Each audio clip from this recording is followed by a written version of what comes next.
This is the Page Publishing Book Club. How you doing? I'm your host, Alice Stockton Rossini.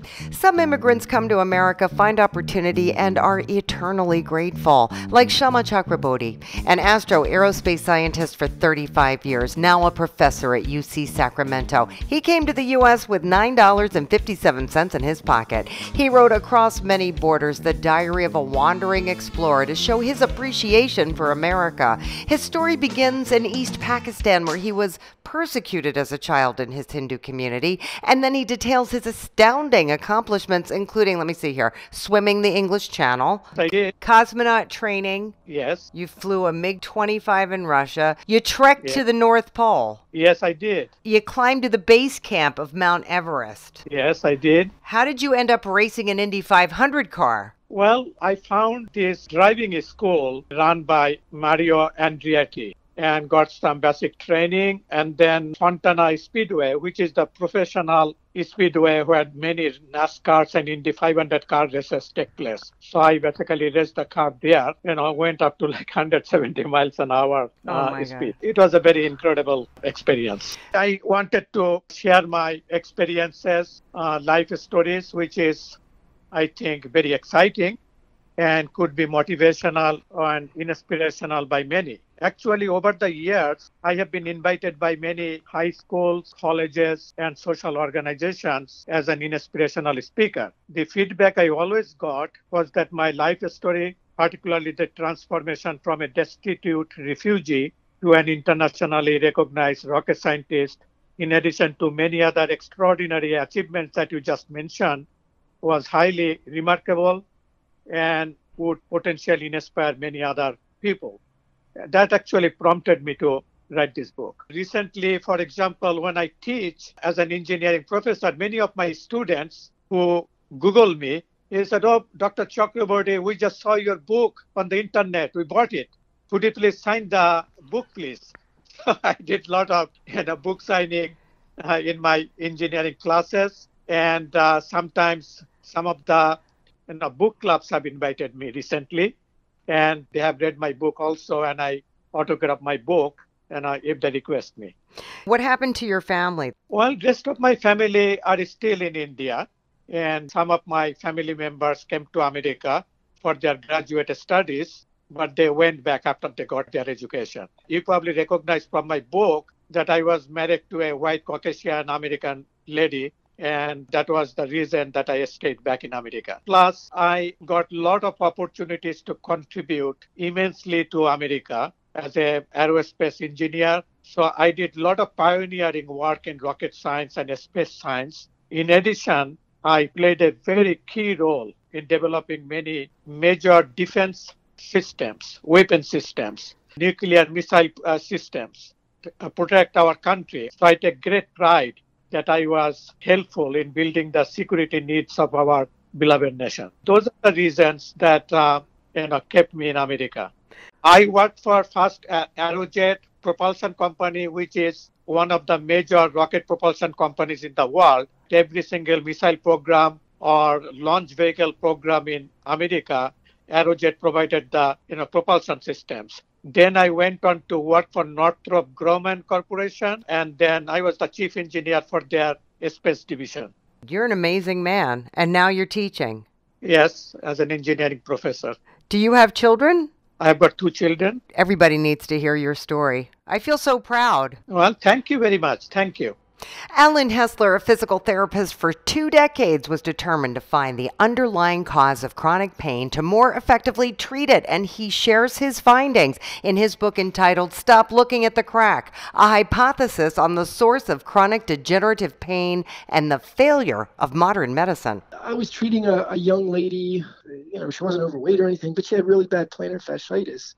I was a young therapist and I was doing everything they had taught me in school. And after a month of treatment 3 times a week, she was just no better. So she went back to the doctor. Doctor said, just try for 1 more month. And, so I thought I have to think outside of the box. I started examining her back, actually, and I found some things that were off in her back. And then lo and behold, as I worked on those and fixed those, then her foot pain actually went away. So it's sort of analogous. I tell my patients that when the front end alignment on your car is off, well, the medical world looks at the tire. It's the alignment. Body alignment is the most important thing, and we're all a mess. Correct. Most people are walking around with a bone that is just a little bit off. And I always say my chiropractic brethren have been far closer to finding, the source of all these pains in the body, but like their approach doesn't get it. Obviously, people feel better when they have their back adjusted, but then it just keeps coming back. But the approach that I found, once you fix it, they don't ever have to come back unless they fall or something. And. So you were able to help this woman, and that's what inspired further research for this book. Correct. So it goes into the anatomy because you have to have a certain understanding of how the body works and how scar tissue forms. And really, that's the biggest part. It's simply scar tissue. A bone gets stuck, but then it scars over months to years. And that's why when you see a chiropractor and they pop it, it stays for a time, but then that scar tissue keeps pulling it back out of place. So this technique kind of gets in there and focuses on the scar tissue. And then as you work that out, then the bone stays permanently straight. Then everything can heal and work how it's supposed to. Unfortunately, need someone who can assess you and figure out what that root problem is. So my hope in writing the book was not just for the public to have a better understanding of why they might be experiencing pain, but to be honest, this isn't something that is accepted in the medical world, whether it be doctors, therapists, chiropractors. Every single person that I see who has these chronic problems, they all fell at some point in their lives years or decades earlier. And that's what caused the bone to jam or twist or get stuck. And then it scars in that position. And you can reverse that. Exactly. So what's your advice to people? I mean, what are they have to work with someone? Not everybody shares your philosophy, I'm sure. Well, it has to start somewhere. So my hope is that just by putting it out there, people maybe will sense a nugget of truth, perhaps, and they will start doing research on their own and looking at the body from a different perspective instead of just focusing on that knee pain or shoulder pain or neck pain. Start looking at the body as a whole. Hopefully 10 or 20 years from now, there will be a whole different paradigm instead of the one we have, because obviously, it's not working. That's for sure, Alan. Thank you. Carmela Florio is a Long Island teacher who's published her second book in a series. Her first was James and Awesome Autism. Now she's released Sally, Slow to Speak. Carmela's determined to educate and instill compassion for children who live with a wide range of disabilities, one book at a time. I'm going to try to, make the book in a way that children will understand and make the characters children, because I feel like that's what they relate most to. This one's about a little girl who enters kindergarten, and she sits next to another little girl, and she's trying to talk to the other little girl, and she's not really talking back to her. And she feels really upset, like, why doesn't this child want to talk to me? What did I do wrong? And through the course of the book, she discovers that the other little girl that she's sitting next to, Sally, has a speech delay. And it's not that she's ignoring her, avoiding her, or being mean. It's that she can't express herself. And through the book and through therapies, it shows how, eventually Sally does start to learn how to speak. And it teaches that they communicate in other ways besides using actual physical language. And they become really good friends. Okay. Now, what do you do when you're reading this book to a class? I read the book and then I discuss speech delays, because my daughter is speech delayed, and that is one of the reasons that made me want to write this book, is because a lot of people don't understand that she has a different way of communicating at times, and her language isn't fully developed yet. And a lot of my son, I have a 9-year-old son, his friends come over and they have lots of questions like, she's 6 years old. How come she's not really speaking the way she should be? And sometimes they say, why don't you have your mommy read Sally, Slow to Speak to you? And they're like, and some of the kids, actually, the parents have bought the book and read it to their children. My most important thing is for other children to learn that there's different ways to communicate, that everybody communicates differently, and that everybody just wants to be accepted and loved. And how important is it to not only learn that in school, but it's got to be carried home? It is important to be carried home, because I think a lot of times parents don't understand. I've talked to a lot of parents in the past that just don't understand my daughter's disability or just don't understand other children's disabilities.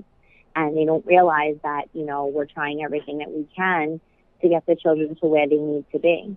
So maybe by having these books in their home, you're educating them as well. Correct. I feel like it's a teachable book for both parents and children. Yeah. And you're able to bring this into your school, right? Yes, I've read them to my class as well as other classes in the building. And I do different book signings throughout, Long Island, Staten Island. I've done some in Queens, and I'm going to actually be doing one in Connecticut. And I'm setting up different events with my management team to do some things over the summer, hopefully get into some camps and some summer schools and things of that nature. And your management team? It's actually somebody who manages me, who helps me promote my books and get my book signings and jobs and things like that. So you're paying for that? Yes, I am. And do you think it's worth it? Yeah, I do, actually. It's gotten me a lot of exposure. I think the product is good, but I also feel that the management team has given me, different ideas of ways that I can, do different things to help get the book out there. You're doing a good thing. Thank you. Matthew Carson is just 13 years old, and his love of dinosaurs inspired him to write and publish his first book entitled John the Raptor, about a raptor who has to grow up fast. Well, the raptors are preparing for 3 eggs to hatch. So they get all the food for the celebration, and those days later, one hatches, the little baby. And your blurb says pretty quickly he learns how to fight, hunt, and what family's all about. He's immediately in a fight when his dad sends him off to go get food. That's the hunting right there. It's like hardcore hunting because he's doing it all by himself. And he sees a shadowy figure in the bushes. After he comes back with what he hunted. He actually he fished, and he fished the whole pond out, which is a bad idea. So all of the fish are out, and then this bigger water dinosaur comes up and like, "Hey, you took all the fish." So he attacks him, and John chops his neck off. John was just born 5 hours ago when he did this. So after they come home, have a celebration, then Johnny sees a shadow figure move in the shadows. So Johnny goes and chases it. But now he sees footprints. So he sends everybody to go discover it. And it's only our antagonist, Dilopho.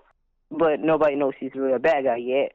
And he played dumb and said he was just hungry, looking for food, and all he smelled was their food.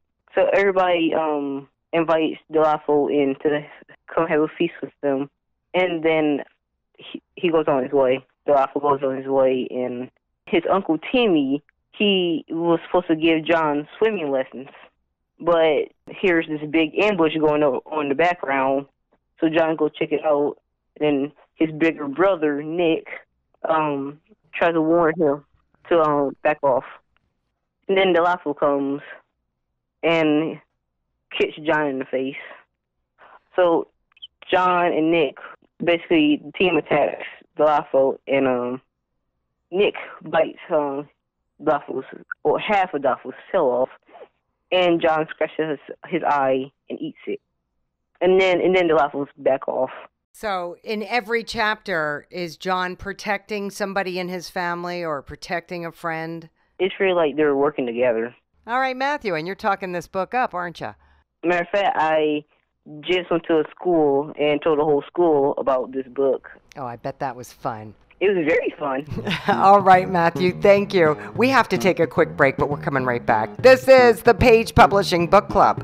Have you written a book and want to get it published? Then now's the time to call Page Publishing at 800-204-6099 and do it immediately. You see, they're looking for authors of all types of books. And unlike most publishers, Page Publishing will take the time to review most of the books submitted to them. And they'll even give you their feedback. And if they like what they read, Page Publishing will get your book into bookstores and for sale online at Amazon, the Apple iTunes Store, and other outlets. They'll handle everything: copyright protection, printing, cover art, publicity, and editing. So if you've written a novel, a children's book, a cookbook, inspirational work, a book of poetry, or biography, and want to get it published, then you need to call Page Publishing and do it immediately. Call 800-204-6099 now for your free author submission kit. Your road to fame and fortune could very well start with this simple phone call. For your free author submission kit, call Page Publishing at 800-204-6099. We're back on the Page Publishing Book Club. I'm Alice Stockton Rossini. Robert Prazak says he never really experienced a miracle until he had a chance encounter with a family that changed his life and became the subject of several church sermons and his book entitled Miracles Maybe. I was mowing the yard of one of my rental properties. It was for sale, and I saw three Mexican men, and I'd never met a Mexican before, and I had some stereotypes, and they said, "Hey, compadre, we see this house for sale." They wanted to buy it, and the price back then was $35,000. They said that they had $3,500 already saved, that they would sell the van for the additional $1,500, which would be the $5,000 total, which would be enough to buy the house and get a loan from the bank. So the sale of their van had fallen through, and they only had $3,500. Felipe, the man, saw we had a picture of Jesus on our wall, and he said, "I see you are Christians." And he said, "We are Christians too. Trust us. We will pay." And he said, "Would you take the loan?" So I said, "Okay, let's go to the lawyer and draw up a contract." That afternoon, they were going to move into the house already, and they were going to have a prayer session at the house. And they asked if we wanted to come, and I said, "I can come." And they had about 20 people come from different bigger cities in Nebraska, Lincoln, and Omaha. And they were apostolic, and it was sort of rowdy, not rowdy, but they really got into the program compared to what us Lutherans were at that time. And they made all the payments on time. And then it was time, we were going to make a late summer trip down to Bella Vista, Arkansas. They asked if they could have a prayer session for me. And I said, "Sure, that's fine." And so we were about 40 miles from our destination, and my wife was driving, and it was on a 2-lane road, and I was sleeping, and I was dreaming that I could hear the Mexicans chanting, and it woke me up, and I looked up, and I could see a car coming straight at us. She looked up, and she saw him there, and she had to swerve into the ditch, and there was a ravine on one side, and finally we came to a stop, and the echoes of our screeching tires was reverberating back and forth in the valley. The next morning, it was very dewy out, so I went out to towel off the windshield of the car. I looked on the hood, and there was a clear handprint, and when I put my hand on it, electric sparks and everything went through my system, and thought, if this is the Lord, I'm willing to do whatever you want me to. And when we went back, we had a dinner at the Mexicans' house, and they had been having church services in their house, but they were outgrowing the house. They asked us if we would help look around town for a building they could use as a church. Wow, Robert. And then you found him a church. Quite a story. Thank you. Brenda J. Medley worked for a corporate law firm for over 3 decades. When she became a pastor, she was and continues to be inspired by angels. And you can find out how in her book entitled Visitations to Heaven and Talking to Angels. I decided to work with the church rather than the corporate law firm because I felt like I wasn't really helping people, and I wanted to do something that would benefit other people. And with the corporate law firm, I felt like the only thing I was doing was helping corporations get richer. So, not really something I was interested in. And now you're writing. Yes, not going to believe this, but I was actually at work. A woman came up to me and she said, "The Lord told you to do something and you're afraid to do it." She told me to write, and then she disappeared. And I thought about the scripture that says, "Be careful how you entertain angels because you entertain them unaware." And I asked the man sitting next to me, I said, "Did you see the woman who was talking to me?" And so that actually was my inspiration.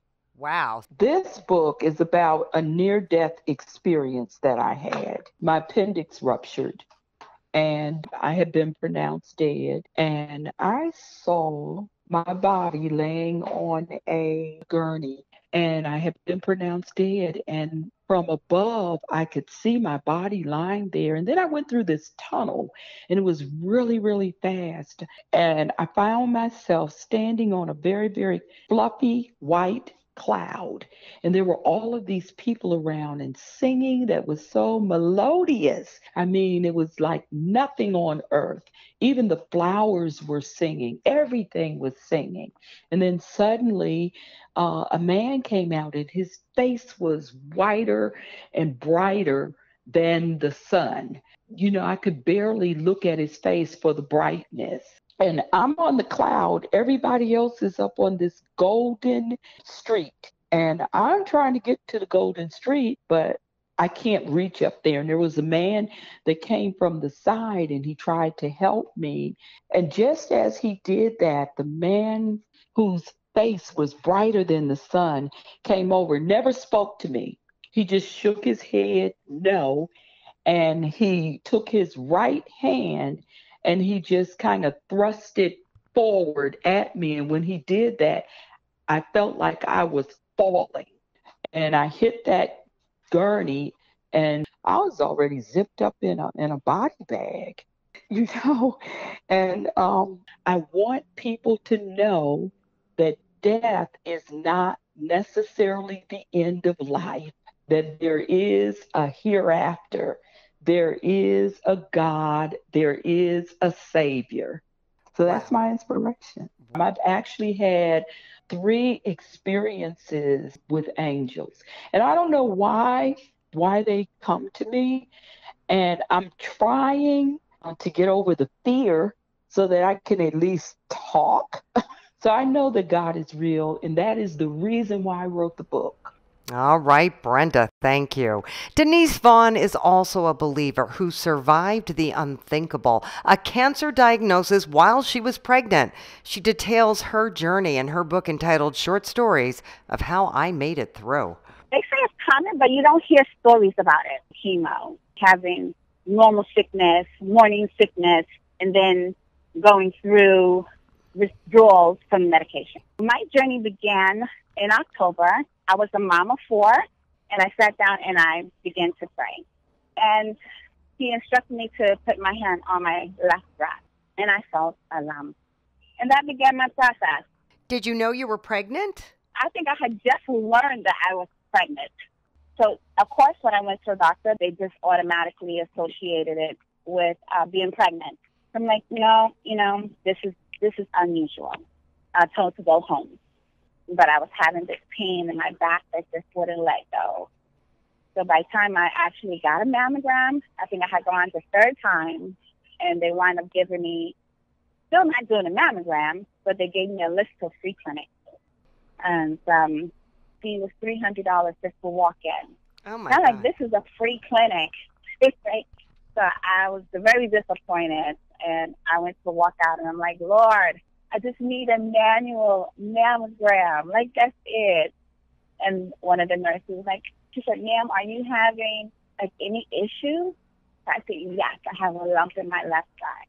And she's like, can you give me 1 minute? Let me just talk to my supervisor. And I'm like, absolutely. I was like, yes. Like, so excited. I'm going to have a mammogram. I just need them to agree that I have a lump. So they find out that you have breast cancer. Yes. How do they treat cancer when you're pregnant? No one wanted to deal with me. They didn't know what to do with a mom and a baby. They told me I needed to have an abortion so that they can deal with me. So I'm like, no, that's not what we're gonna do. We're not having an abortion. So they sent me to a neonatal specialist.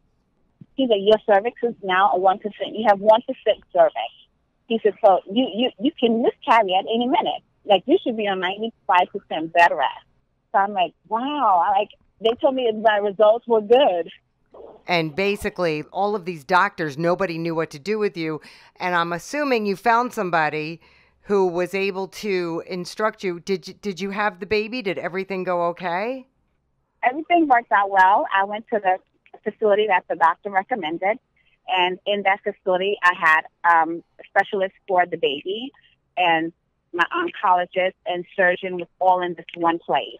So they worked together as a team. My team was a unit of 12 people, 12 doctors, and everything worked out well. I was capable of doing chemo while pregnant and still bring my baby to full term. So that's the purpose of writing the book, because you figure some people may not know what to do and how to go about obtaining success. And you have to know that you don't settle for just anything. Like, you can keep going, you can keep looking, and be happy even in the process. If the hair needs to come off, you're going to shave it, grease it up, grease up that scalp, put on makeup, and let's go. It's about a mindset. Well, I'll tell you, that's some mindset, Denise. I think it's one of those life-changing events that you just don't know what you're capable of until you go through it. Thank you. And thanks to all of our authors for sharing their stories. Now, where's yours? Come on, we're waiting. Maybe you have some ideas now? Get you started? That's what we're trying to do here. Come on. If you missed anything, just go to 710WOR.com and download the podcast. Thanks for being here. I'm Alice Stockton Rossini.